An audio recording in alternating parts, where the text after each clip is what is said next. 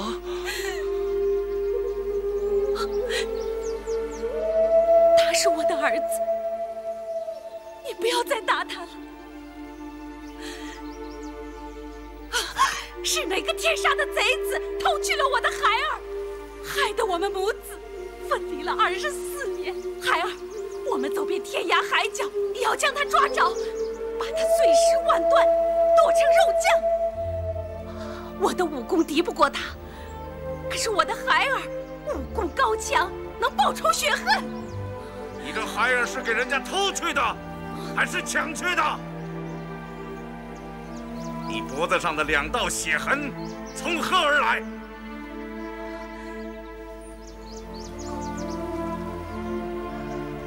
你是谁？你怎么知道的？你不认识我了吗？是你，就是你，就是你！不错，你儿子是我抢去的，你脖子上的血痕也是我抓的。为什么？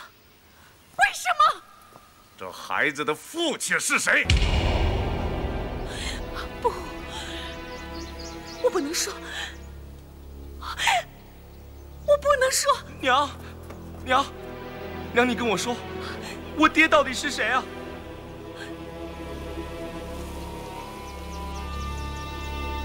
不，我不能说，孩儿。叶二娘，当年的事，你还记得吧？是我引诱了他，是我引诱了他。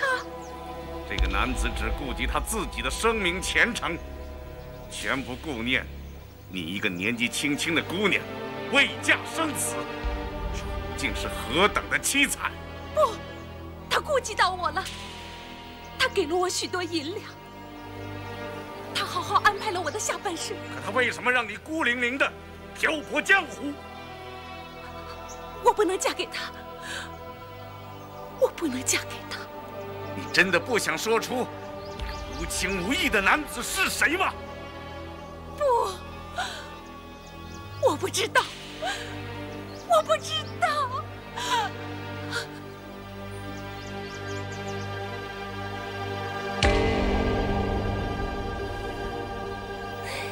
你跟叶二娘居然也有一手，瞒得不错了。我所识女子之中有她在内吗？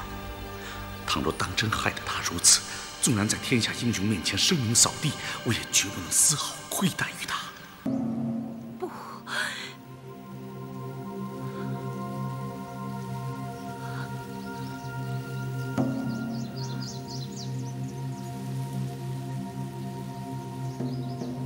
这孩子的父亲此刻就在这里，你为何不指出他来？不，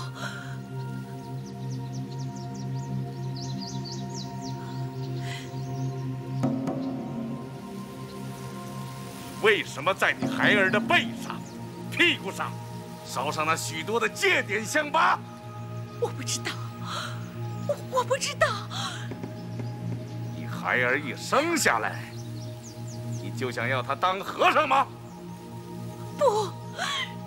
不是的，我求求你了，你别再问我了好吗？你别再问我了。你不肯说，我却知道，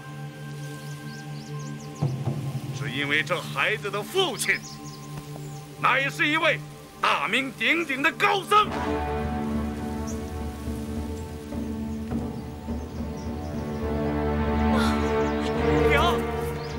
娘！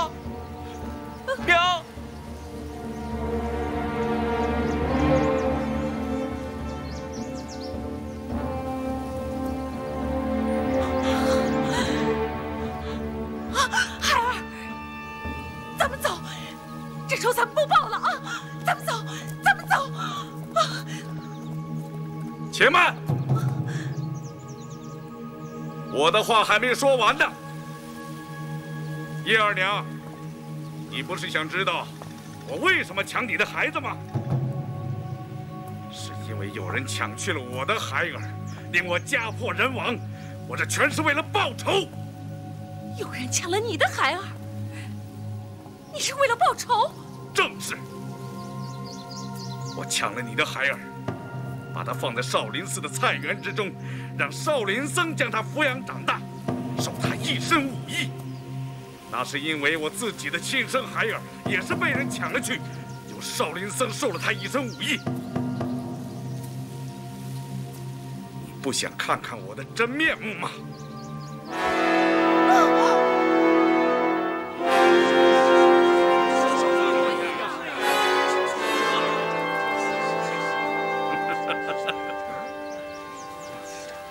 你到底是谁？你到底是谁？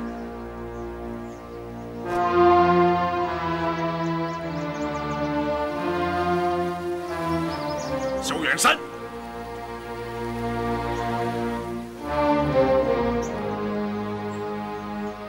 你是萧远山？你是我爹？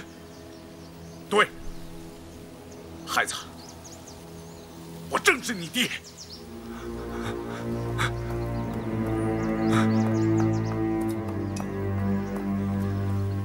把踏面给我。是。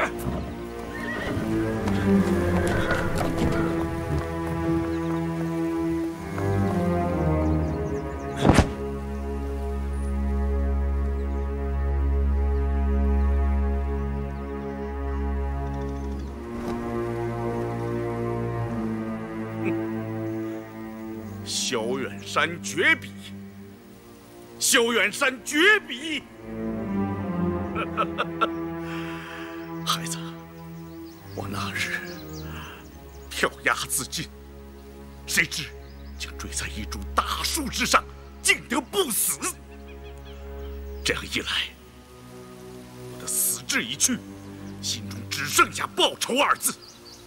那天，在雁门关外，10几个中原高手啊，竟杀了你不会武功的娘。孩儿，你说此仇该不该报？杀母之仇，不共戴天，怎可不报？凤儿，当日杀你母亲之人，大半已经被我当场击毙。丐帮帮主王建通染病身亡，哼，算便宜了他。只是那个大恶人，带头大哥，现在还活着，而且就在这里。此人是谁？此人到底是谁？自己站出来吧！凤儿，那日我和你娘怀抱着你，到你姨父家去走亲戚，不料路经雁门关时，突然10几个中原高手越江出来，将你娘杀死。大宋和契丹素来有仇，互相厮杀本不足怪，但他们却联手来伏击我。凤儿，你可知道这是为什么？我听智光大师说，他们误信了契丹武士要到少林寺夺取武学经典，所以当年你爹我并无夺取少林武学典籍之心，他们确实冤枉我了。好，我萧远山一不做二不休，你们冤枉我，不能白受你们冤枉。30年来，我隐身少林寺中，将你们的武学典籍瞧了个遍。少林寺的诸位高僧，你们听着，有本事你们把我萧远山杀了，否则的话，少林武功非流入大辽不可。这代恶人当年杀死我娘，还可以说是个误会。可是后来，他杀了我养父养母，让孩儿蒙受恶名。此人到底是谁？请爹指出来。凤儿，这回你错了。我错了，错了。那乔氏夫妇是我杀的。什么？是你杀的？我苦苦找寻的大恶人，原来就是你！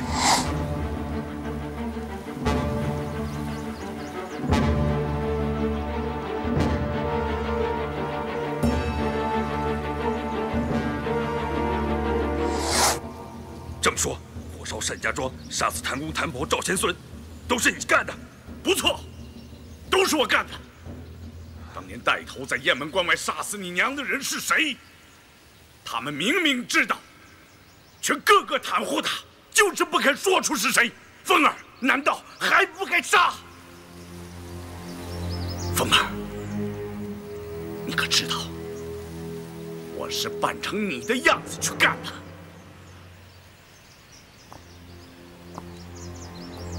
孩子，这也算是咱们爷儿俩给你娘报仇。少林寺的玄苦大师亲授孩儿武功，10年中寒暑不断，孩儿有今日，多亏恩师栽培，义军连他也不放过。这些南朝武人，个个阴险狡诈，有什么好东西？玄苦是被我一掌震死的。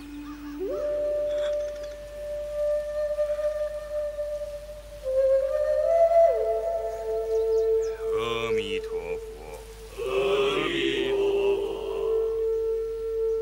杀我爱妻、夺我独子的大仇人之中，丐帮的帮主，也有少林派的高手。他们想永远隐瞒这种血腥的罪过，将我儿子变为汉人，拜大仇人为师，做丐帮帮主的继承人。凤儿，他们这些中原人对咱们的欺辱、冤枉还不够吗？这些人既然是你杀的，便和我杀的也没什么分别了。我一直背负着这恶名，看来并不冤枉。带头大哥是谁？你到底查明白了没有？岂有不查明白之理？此人害得我家破人亡，我若将他一掌打死，岂不太便宜了他？他就是许竹的老子。叶二娘，许竹的老子是谁？你若不说，我可说出来了。我在少林寺中隐伏30年，什么事能逃得过我的眼睛？你们在紫云洞中相会，他叫乔婆婆给你接生，这些事要我一五一十的说出来吗？不！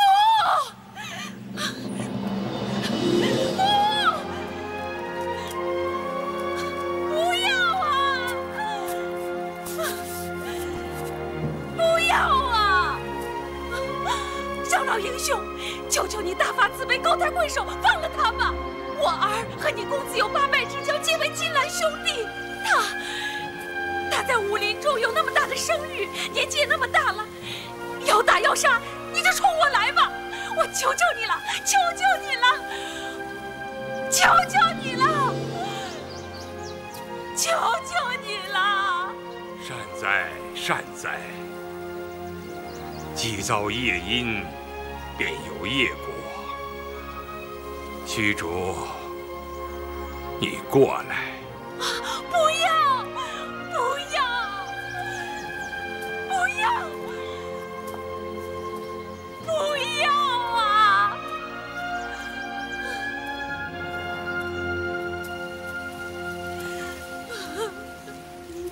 不！虚竹，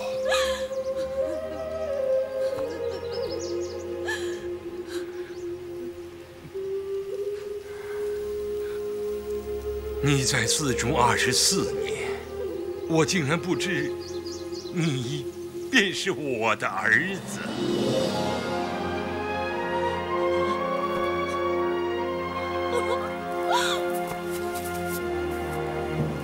见此方丈，你终于承认了。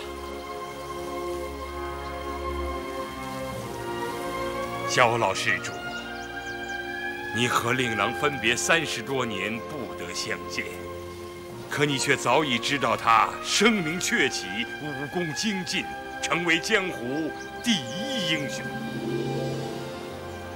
我和虚竹日日相见，却始终不知道他就是我的儿子。不要再说了，不要再说了。二娘，我已做下双重罪恶，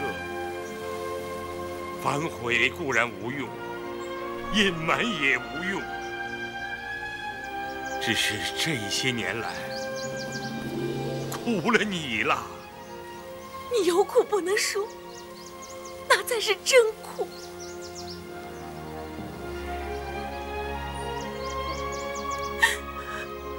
萧老施主，当年雁门关外一役，老衲铸成大错，众家兄弟为老衲包庇此事，又被你一一杀死。今日老衲以死相报，不算晚吧？玄次大师，你确实该杀。不过，我敬你是一代高僧，我愿意和你一决生死。方丈，方丈，方丈，慕容伯老施主，当年你假传音讯，说契丹高人萧远山要来少林寺夺取武学典籍，以致酿成种种大错，难道你就没有丝毫的内疚吗？阿弥陀佛。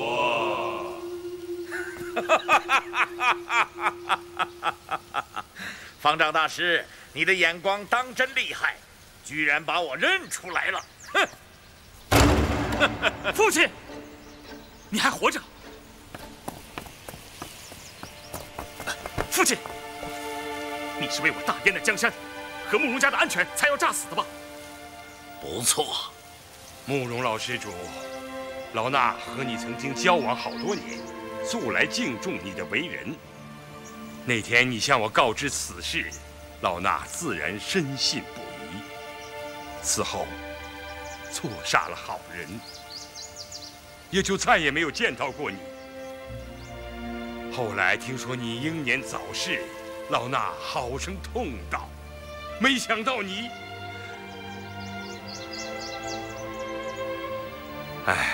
慕容老施主，老衲听到你对令郎的劝导，才得知你姑苏慕容氏是帝王后裔，所谋者大。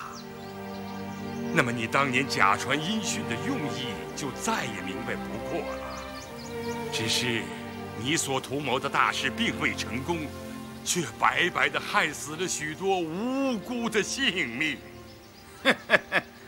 谋事在人，成事在天。慕容老贼，你这个罪魁祸首，上来领死吧！哼！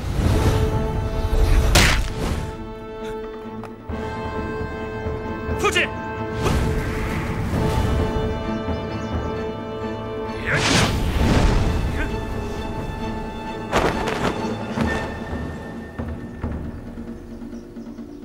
诸位英豪，我知道你们不想让我活过今天，但杀我之仇不可不报。我先去杀了慕容老贼，再回来做个了断。兄弟，我们进去找公子，好，进去助大王一臂之力，结阵拦住！王姑娘，怎么着？少林乃佛门善地，非殴斗之场。各位，请勿擅闯。胡说八道！非也，我看此处并非佛门善地，乃是专养私生子的风水宝地。你住手！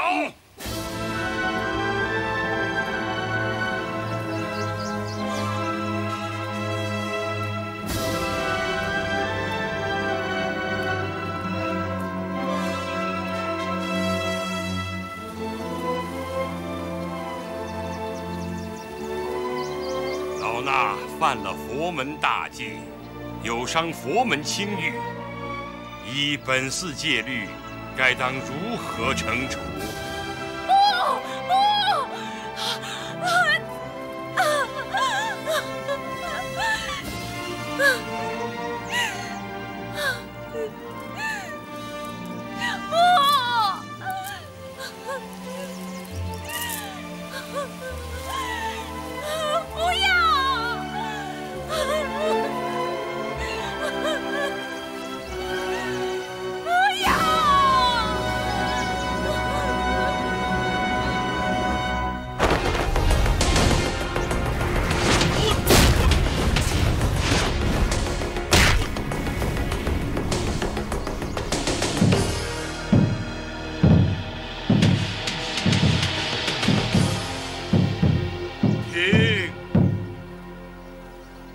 国有国法，家有家规，清明令誉之保全，不在求永远无人犯规，而在求事事按律惩处。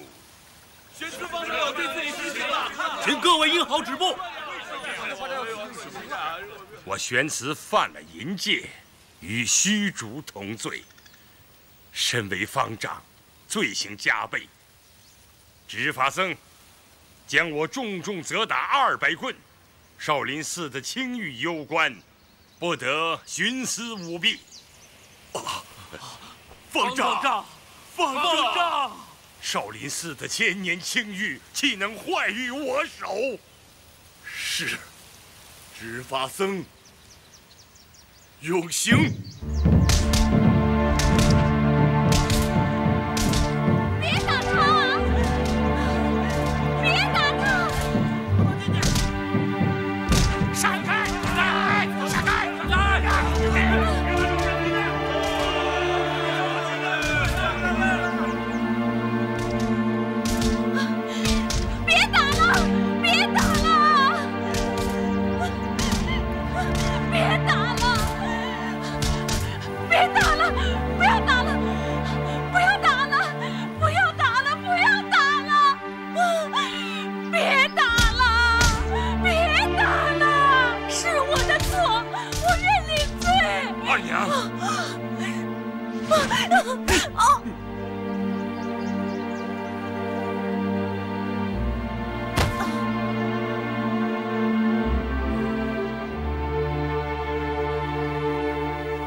又不是佛门女尼，何罪之有？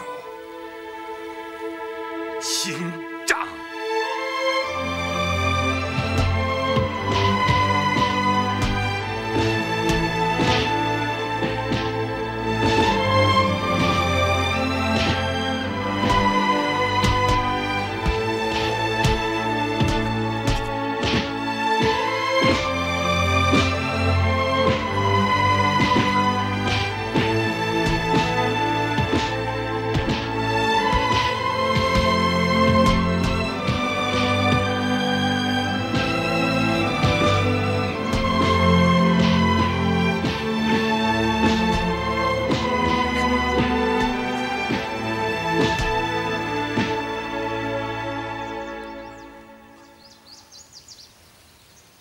杖刑完毕。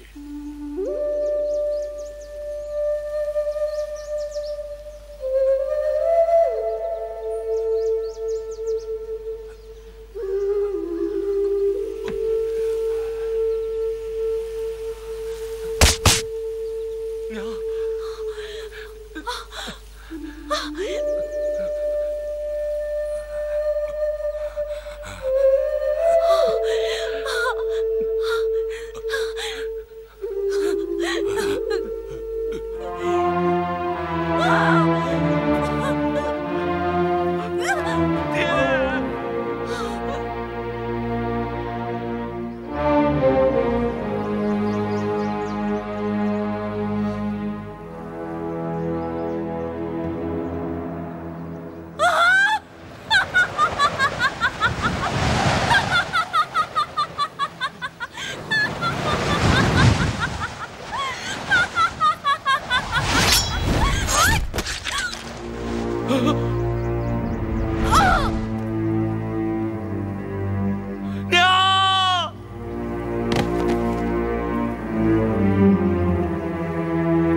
萧元山，是你们父子俩一起上呢，还是我们二老单打独斗，拼个死活呀？哼哼，你我之间深仇大恨，不死不解，这不是较量武艺高下，所以自然是我父子联手齐上，定取你性命。阿弥陀佛。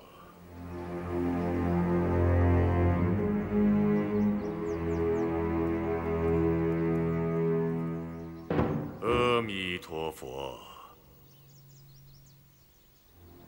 慕容先生，当年听说先生西去，小僧十分悲痛。原来先生隐居不出，另有深意。今日相会，小僧很高兴。在下因家国之故装了回死，让大师挂念了。岂敢岂敢！那年小僧与先生讲武论剑，得蒙先生指点，又承先生以少林寺72绝技要旨相赠，小僧敏感于心。刚才大理的段公子与犬子相斗，是剑气纵横啊！天下第一剑之言，名不虚传嘛。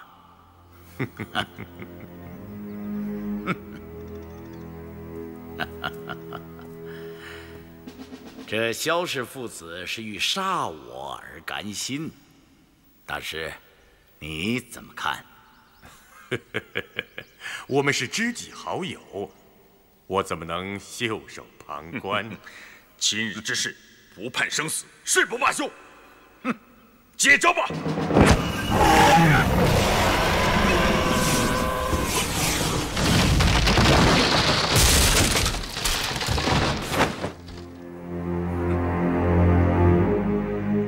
南慕容，北乔峰，果然名不虚传呢。小熊啊，我有一言，你听是不听？哼，任凭你花言巧语，休想叫我不报这杀妻之仇！我方3人敌你父子2人，哼，请问是谁多占胜面？哼，当然是你多占胜面。哼，萧氏父子英明盖世，生平怕过谁来？可是今天想要杀我，哼，却也难得很呐。不如我跟你做桩买卖，我让你来报仇，但你父子必须答应我一件事。你有什么诡计？只需你父子答应了这件事，便可上前杀我报仇，在下束手待毙，绝不抗拒。我师和富儿也不得上前救援。休息一下吧。哦，不要了，我们赶快走吧，千万别遇上窦延庆那个大恶人。娘，我想方便一下。那让娘陪你去吧。不，我还是自己去吧。哎，小心啊，阿紫。没事儿，没事儿，没事儿。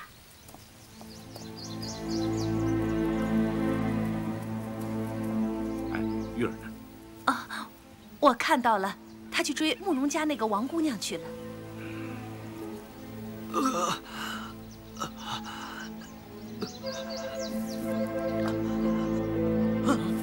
不好，有毒！张大哥，阿紫姑娘，张大哥，我来带你跑吧。不过你要听我的。好，可是我的腿断了。没关系，我背你，你指路，走。这怎么行啊？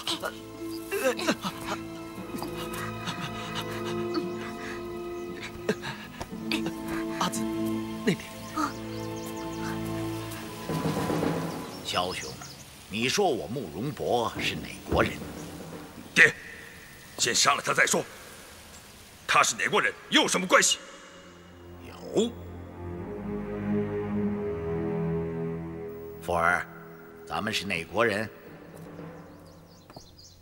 咱们慕容氏乃鲜卑族人。昔日大燕国威震河朔，打下了锦绣江山，只可惜敌人凶险狠毒，颠覆我邦。我给你取名，用一个“父”字，是什么用意？父亲是让孩儿时刻不要忘了祖宗遗训，灭大宋，兴大燕。你将大燕国的传国玉玺取出来，让萧大侠瞧瞧。是。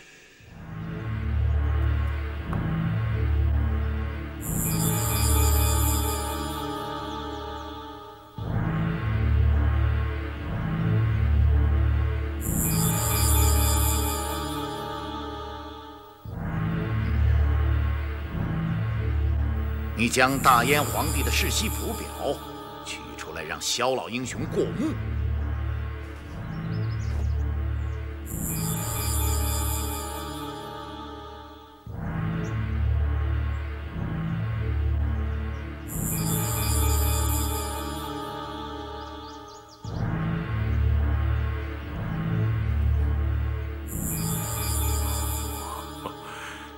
原来慕容先生乃是大燕国王孙呐！哦，失敬失敬。唉，亡国遗民，保住命，已经是不幸中的大幸了。只是历代祖宗的遗训，要兴复江山，我慕容博无能啊！江湖上奔波了半世，始终是一无所成啊！萧兄，你说我鲜卑慕容氏意图光复故国，这该是不该？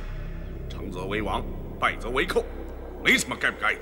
萧兄直言极是，慕容氏若要兴复燕国，须得有机可乘啊！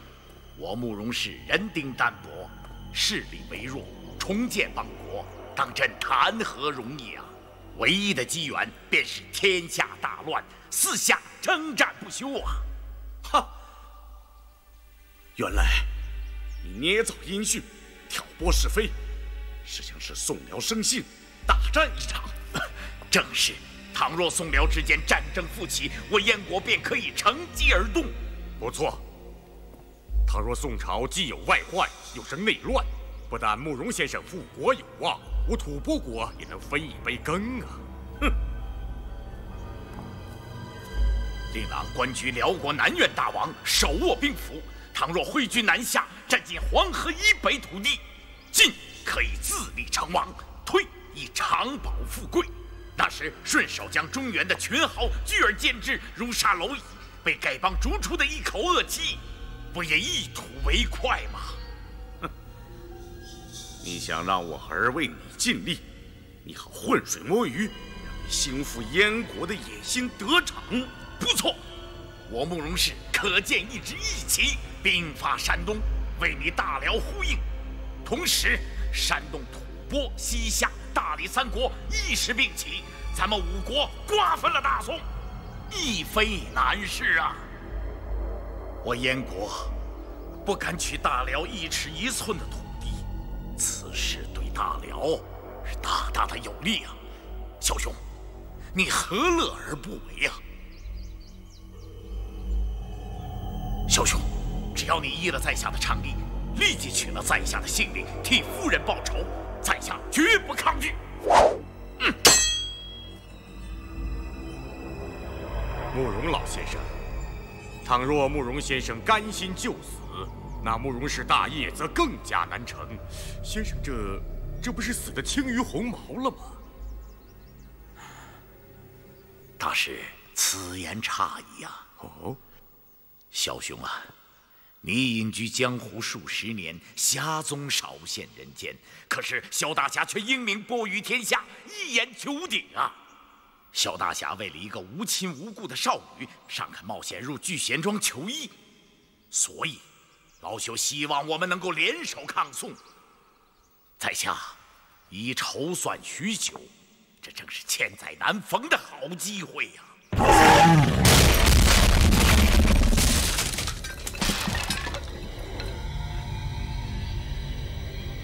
沙姆大仇，怎么能当做买卖来交易？这等肮脏之事，岂是我萧峰所为？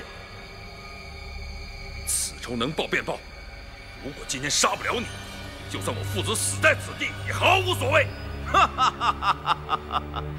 素闻萧峰萧大侠才略盖世，实践非凡，不料今日一见，竟是个不明大义、屠城义气的勇夫，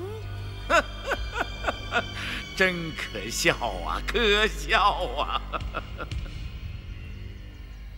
萧峰是英雄豪杰也罢，凡夫俗子也罢，绝不会落入你的圈套，成为你手中杀人之刀。识君之路，忠君之事。你是大辽的重臣，却只记得父母私仇，不思尽忠报国，如何对得起大辽？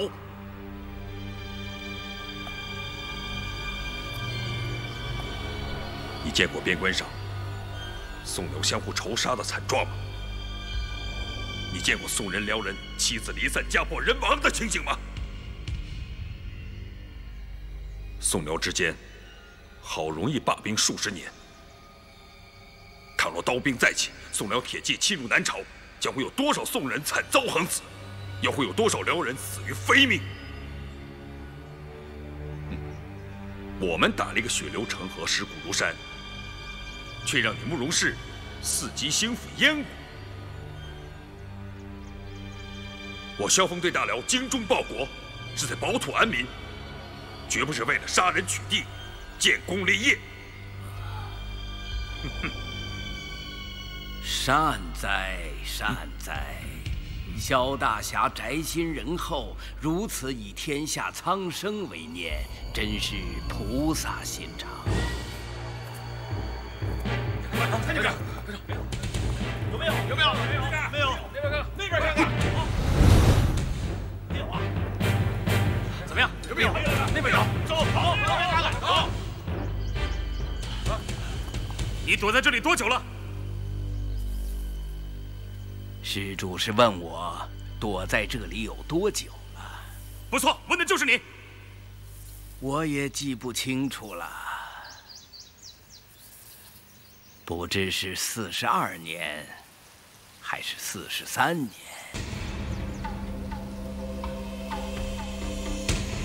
这位萧老居士第一次来偷看经书之时，我已经来了10多年了。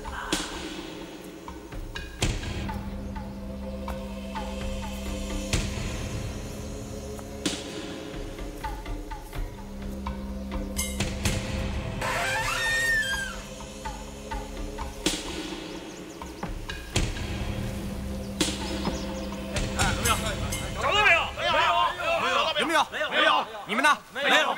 继续找。是。好，继续找，继续找。快！后来慕容老居士也来了。哎，你来我去，将阁中的经书翻得乱七八糟，也不知道为了什么。我怎么从来没见过你？萧居士全神贯注于武学典籍之中，心无旁骛，自然瞧不见老僧。记得居士第一次来借阅的是一部无相节之谱，从那时候起，居士便入了魔道。可惜呀，可惜。你怎么知道的这么清楚？萧居士第2次来偷阅的是一部般若掌法，当时老僧就暗自叹息，知道居士由此入魔，越陷越深，心中不忍，便在居士惯常取书之处放了一部《法华经》和一部《杂阿含经》，只盼居士能借了去研习参悟。不料居士沉迷于武功，于正宗佛法却置之不理，将这2部经书撇在一旁，找到了一部伏魔杖法，欢喜的去了。唉，沉迷于苦海，不知何时方能自拔。慕容居士是鲜卑族人，但侨居江南已数代了。老僧本以为你已经沾到一些南朝的文采风流。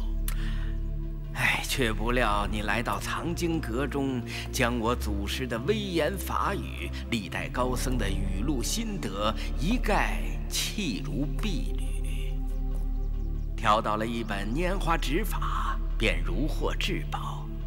哼，昔人买椟还珠，已一笑千载。两位居士乃当世高人，却也作此愚行。于人于己都是有害无益。慕容老居士比起萧老居士更加贪得无厌。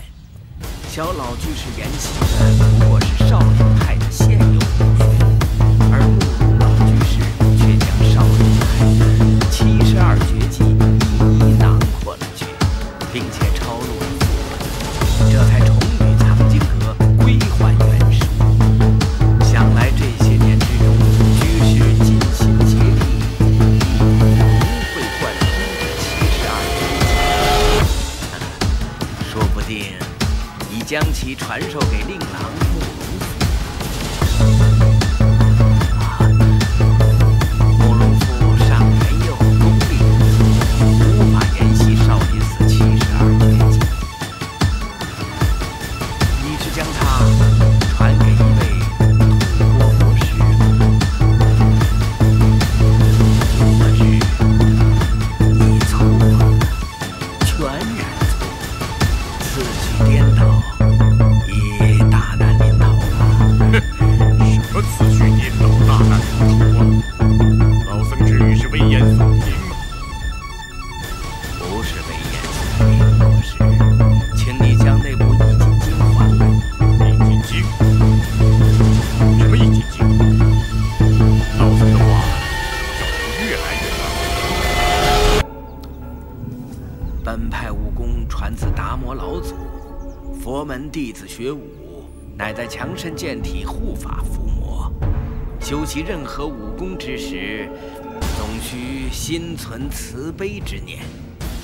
倘若不以佛学为基，则练武之时必定伤及自身。吐蕃国师虽是我佛门弟子，精研佛法，但如果不以慈悲为怀，终究不能消除练习这些上乘武功之时所沾染的戾气。本寺72门绝技，每一项绝技都能伤人要害，取人性命，凌厉狠辣，所以需以相应的慈悲佛法为之化解。只有佛法越高，慈悲之念越深，所练之武功才能越高。但修炼到如此高境界的高僧们，却又不屑于去多学那些厉害的杀人法门了。阿弥陀佛。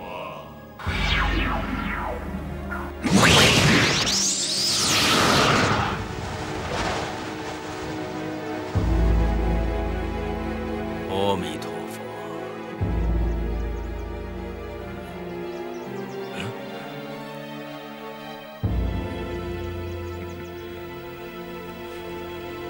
国师用的是逍遥派的小无相功吧？以此为根基，少林的72绝技倒皆可运使，只不过有些不伦不类，似是而非罢了。国师自称兼通毕派的72门绝技，难道就是这样的兼通法？国师身体里种种迹象，表明你练过逍遥派小无相功之后，又去强练本寺内功秘籍《易筋经》，所以我说你大难临头了。萧老居士，你近来小腹上梁门太乙两穴，感到隐隐疼痛吧？神僧明鉴，正是这般的。你关元穴上的麻木不仁，近来更加严重了吧？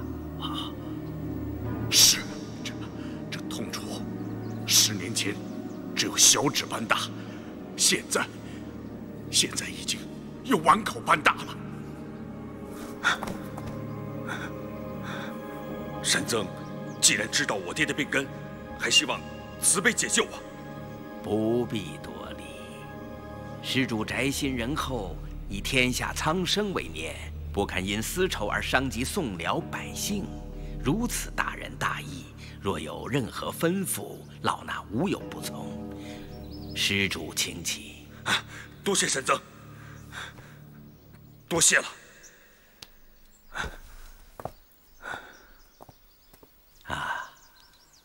萧老施主过去杀人甚多，颇伤无辜啊。像乔三槐夫妇、玄苦大师，是不该杀的。老夫自知身受内伤，但年已6旬，独子也长大成人了，死对老夫来说没什么可怕的。但神僧要老夫认罪悔过，却万万不能。老衲不敢让老施主认错悔过，只是你的内伤是因练少林派武功而起，欲觅化解之道，必须从佛法中找寻。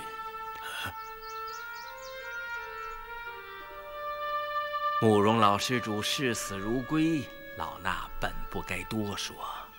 但如果我为你指点迷津，令老施主免除了杨白、连拳、风府3处穴道上每日3次的剧痛之苦，你愿意吗？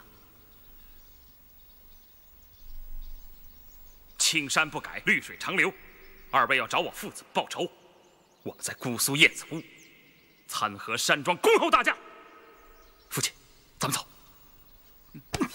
年轻人，你竟然如此狠心，让令尊忍受着彻骨奇痛的煎熬吗？想走，没那么便宜吧？你父亲身患重病，大丈夫不屑趁人之危，放他一条生路不要紧。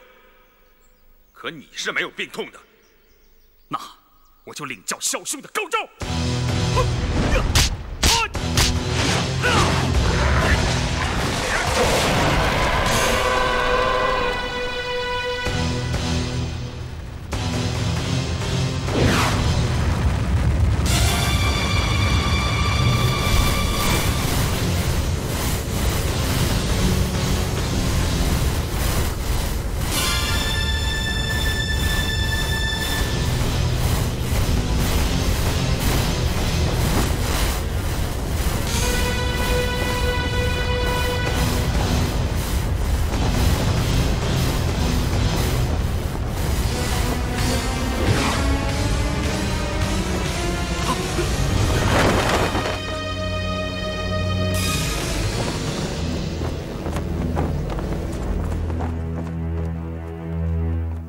阿弥陀佛，佛门善地，两位施主不可妄动。阿弥陀佛。小凤实在是个草莽匹夫，还请神僧恕罪啊！好说好说，老僧对萧施主好生敬佩，大英雄本色为萧峰，当之无愧。家父犯下杀人罪孽，都是因在下而引起的。恳求神僧治疗家父身上之伤，所有罪责都由在下自己领受，万死不辞。老衲已经说过，要化解萧老施主的内伤，需从佛法中寻求。佛由心生，佛即是觉悟。旁人只能指点，却不能代劳。我想问萧老施主一句话：如果你有治病的能耐，那慕容老施主的内伤，你肯不肯替他医治？我让我替慕容老匹夫治病？你嘴里放干净些！慕容老匹夫杀了我的爱妻，毁了我的一生。我恨不得将他千刀万剐，剁成肉酱。你不见到慕容老施主死于非命，便难消心头大恨吗？正是。30年来，老夫日思夜想的，便是报这一桩血海深仇。好，那也容易。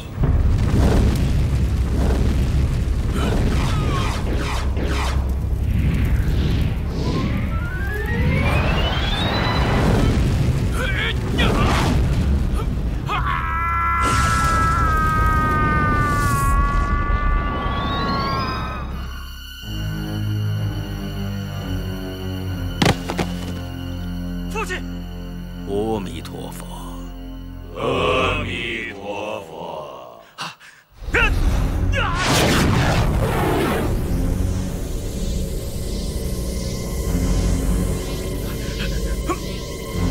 弥陀佛。啊，父亲！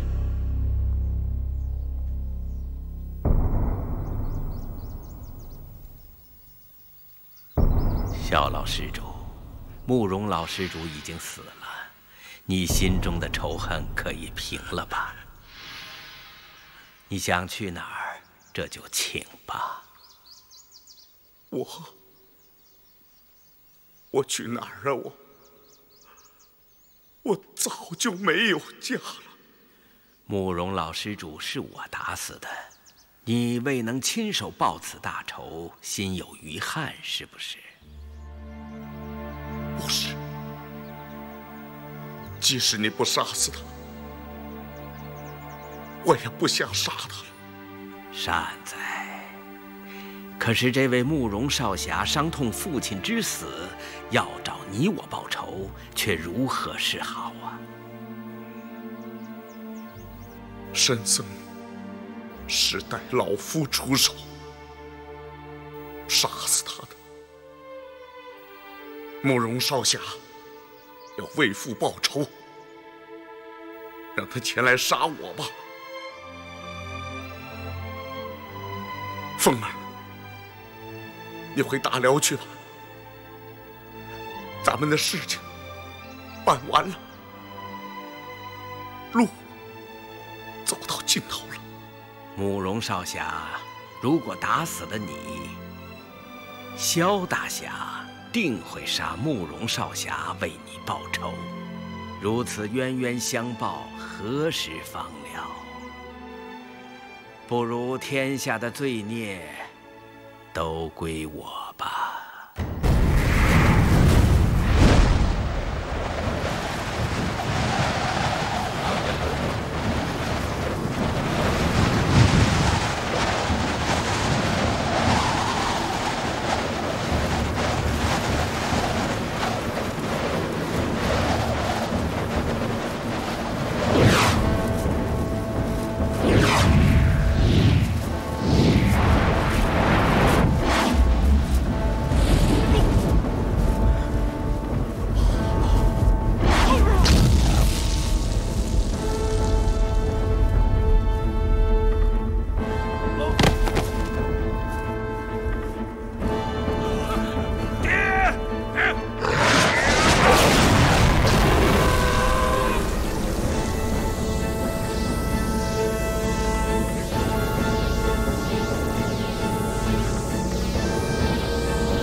好俊的功夫，降龙18掌，果然天下第一。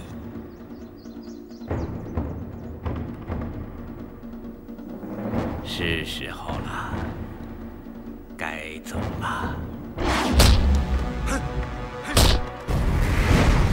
干什么？留下！走！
一会儿，活动活动血脉。我爹没死，你是说再给他治伤？他们内伤太重，须得让他们做归西之眠，再图解救。天下哪有先将人打死，再给人治伤之法？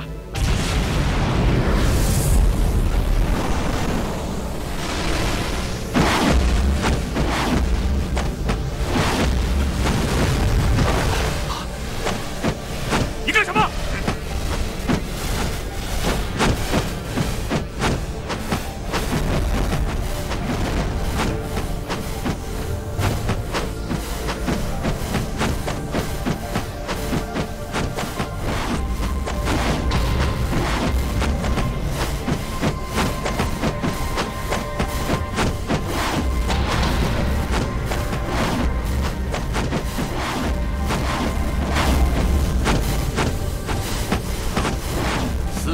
互握，内息相应，以阴济阳，以阳化阴。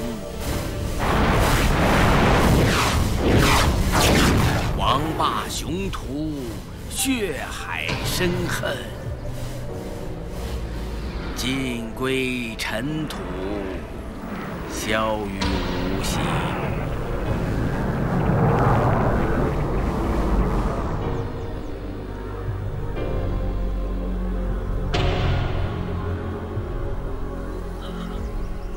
父亲，多谢神僧相救。你二人由生到死，由死到生的走了一遍，心中可还有什么放不下？倘若适才就此死了，还有什么兴复大燕、报复妻仇的念头吗？弟子空在少林寺偷了30年的武功，全是假的，没有半点佛门弟子的慈悲之心。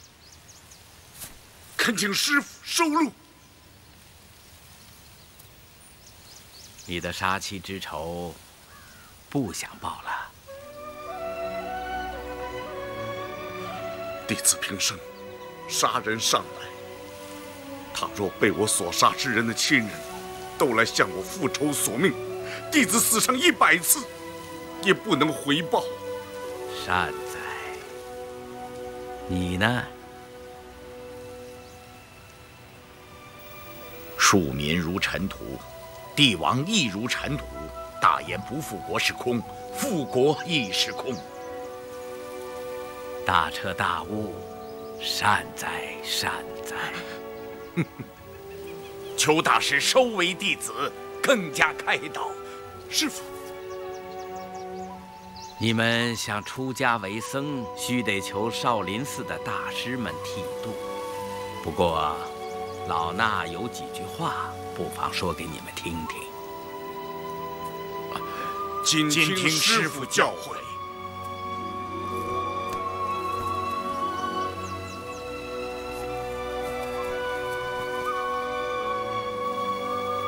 面门出入，应物随情，自在无碍，所作皆成。了本实心，实心见佛，是心是佛，是佛是心。念念佛心，佛心念佛，欲得早成，戒心自律。静虑静心，心即是佛。除此心王，更无别。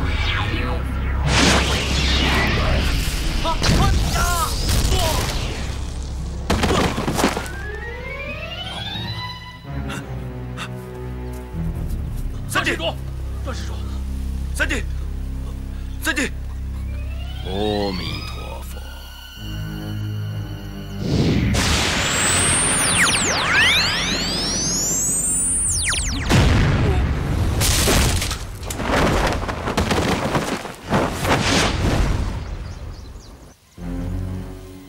阿弥陀佛。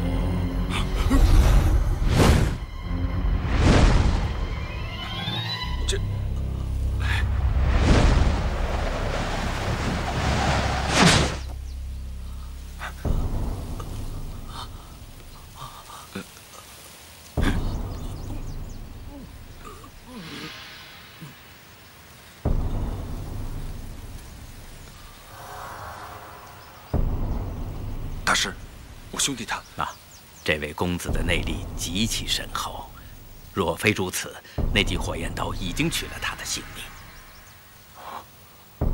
现在已经基本无恙啊。不过要迅速找一个室内静默。我倒有很好的去处，现在就带他去。